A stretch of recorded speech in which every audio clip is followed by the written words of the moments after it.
ಆತ್ಮೀಯ ವೀಕ್ಷಕರೇ, ಈ ವಿಡಿಯೋ ಕೇವಲ ಮನರಂಜನೆಗಾಗಿ ಮಾಡಲಾಗಿದೆ. ಯಾರನ್ನಾದರೂ ನೋಯಿಸುವ ಉದ್ದೇಶ ಇಲ್ಲ. ಮತ್ತು ದಯವಿಟ್ಟು ಇದನ್ನು ಗಂಭೀರವಾಗಿ ತೆಗೆದುಕೊಳ್ಳಬೇಡಿ.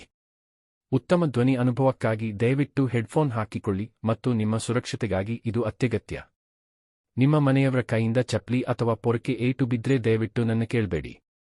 ಒಂದು ರಿಕ್ವೆಸ್ಟ್, ದಯವಿಟ್ಟು ವಿಡಿಯೋ ಪೂರ್ತಿಯಾಗಿ ನೋಡಿ ಮತ್ತೆ ನಿಮ್ಮ ಫೇವರಿಟ್ ಪಾರ್ಟ್ ಅನ್ನು ಕಾಮೆಂಟ್ ಬಾಕ್ಸ್ ಅಲ್ಲಿ ತಿಳಿಸಿ. ಅಯ್ಯೋ ತಗ್ಲಾಕೊಂಡೆ, ಇನ್ನೂ ಫೈನ್ ಗ್ಯಾರಂಟಿ ಕಟ್ಲೇಬೇಕು. ಏಕಪ್ಪ, ಎಷ್ಟೊಂದು ಫಾಸ್ಟ್ ಆಗಿ ಹೋಗುತ್ತಿದೀಯಾ? ಎಲ್ಲಿ ಡ್ರೈವಿಂಗ್ ಲೈಸೆನ್ಸ್, ಇನ್ಶೂರೆನ್ಸ್ ತೆಗಿ, ಬೈಕ್ ಡಾಕ್ಯುಮೆಂಟ್ಸ್ ಎಲ್ಲ ಕೊಡು. ಸರ್, ಇದೆಲ್ಲ ಮನೆಯಲ್ಲಿ ಇದೆ ಸರ್, ಮರೆತು ಹೋದೆ ಸರ್, ಅರ್ಜೆಂಟ್ ಸರ್, ದಯವಿಟ್ಟು ಇದು ಒಂದು ಸಲ ಬಿಟ್ಟುಬೇಡಿ ಸರ್. ಸರ್ ನೋಡಿ, ಸರಿಯಾಗಿ ಡ್ರೆಸ್ಸು ಹಾಕೊಂಡು ಸಹ ಬಂದಿಲ್ಲ ಸರ್, ಪ್ಲೀಸ್ ಬಿಟ್ಟು ಬಿಡಿ. ಸದ್ಯ ನೀವು ಮರೆತು ಬಂದಿಲ್ಲ, ಅಷ್ಟು ಸಾಕು.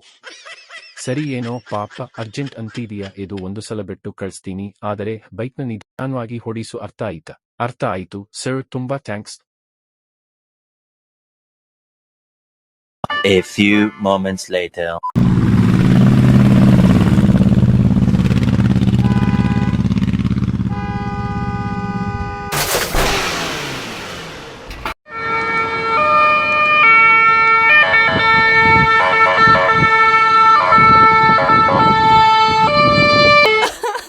ಓ ಅಣ್ಣ, ನೀವ ಬನ್ನಿ. ನೋಡಿ ಅಣ್ಣ ಏನ್ ಮಾಡಿಕೊಂಡಿದ್ದಾನೆ ನನ್ನ ಮಗ. ಓ ಅಮ್ಮ, ಇವನ ನಿನ್ನ ಮಗ, ಸರಿ ಹೋಯಿತು. ಬೆಳ್ಳಿಗೆನೆ ಇವನ್ನ ನಾನು ಹಿಡಿದು ಬೈಕ್ನ ನಿಧಾನವಾಗಿ ಓಡಿಸು ಅಂದಿದೆ, ಕೇಳ್ತವ ಇವು? ಅದಿಕ್ಕೆ ಹೇಳೋದು, ಅತಿವೇಗವಾಗಿ ಓಡಿಸುವುದು ನಿಮ್ಮ ಜೀವಕ್ಕೆ ಹಾನಿಕರ. ಎನ್ಮೇಲೆಯಾದ್ರೂ ನಿಧಾನವಾಗಿ ಗಾಡಿ ಓಡಿಸು. ವೀಕ್ಷಕರೇ, ನೀವು ಕೆಲ್ಸಕ್ಕೆ ಲೇಟ್ ಆಯಿತು ಎಂದು ಗಾಡಿಗಳನ್ನ ವೇಗವಾಗಿ ಓಡಿಸಬೇಡಿ, ಅದ್ರಿಂದ ನಿಮಗೆ ಹಾನಿ ಆಗುತ್ತೆ, ಬೇರೆಯವರಿಗೂ ತೊಂದರೆ ಆಗುತ್ತೆ. ನೆನಪಿರಲಿ, ನಿಮ್ಮ ಮನೆಯಲ್ಲಿ ನಿಮಗೋಸ್ಕರ ನಿಮ್ಮ ಕುಟುಂಬ ಕಾಯುತ್ತಾ ಇದೆ ಎಂದು ಮರೆಯಬೇಡಿ. ಹಾಗೆ ಬೇರೆಯವರ ಕುಟುಂಬ ಅವರಿಗೋಸ್ಕರ ಕಾಯುತ್ತಾ ಇರುತ್ತೆ ಎಂದು ಮರೆಯಬೇಡಿ. ನೀವು ಸುರಕ್ಷಿತವಾಗಿರಿ, ಹಾಗೆ ಬೇರೆಯವರನ್ನು ಸುರಕ್ಷಿತವಾಗಿರಿಸಿ. ಈ ವಿಡಿಯೋ ಸ್ವಲ್ಪ ತಮಾಷೆಗೆ ಹಾಗೂ ನಿಮಗೆ ಈ ವಿಷಯದ ಬಗ್ಗೆ ಜಾಗೃತಗೊಳಿಸಲು ಈ ವಿಡಿಯೋವನ್ನು ಮಾಡಿದ್ದೇನೆ. ಆತ್ಮೀಯ ವೀಕ್ಷಕರೇ, ನಿಮಗೆ ಈ ವಿಡಿಯೋ ಇಷ್ಟವಾಗಿದೆ ಎಂದು ನಾನು ಭಾವಿಸುತ್ತೇನೆ.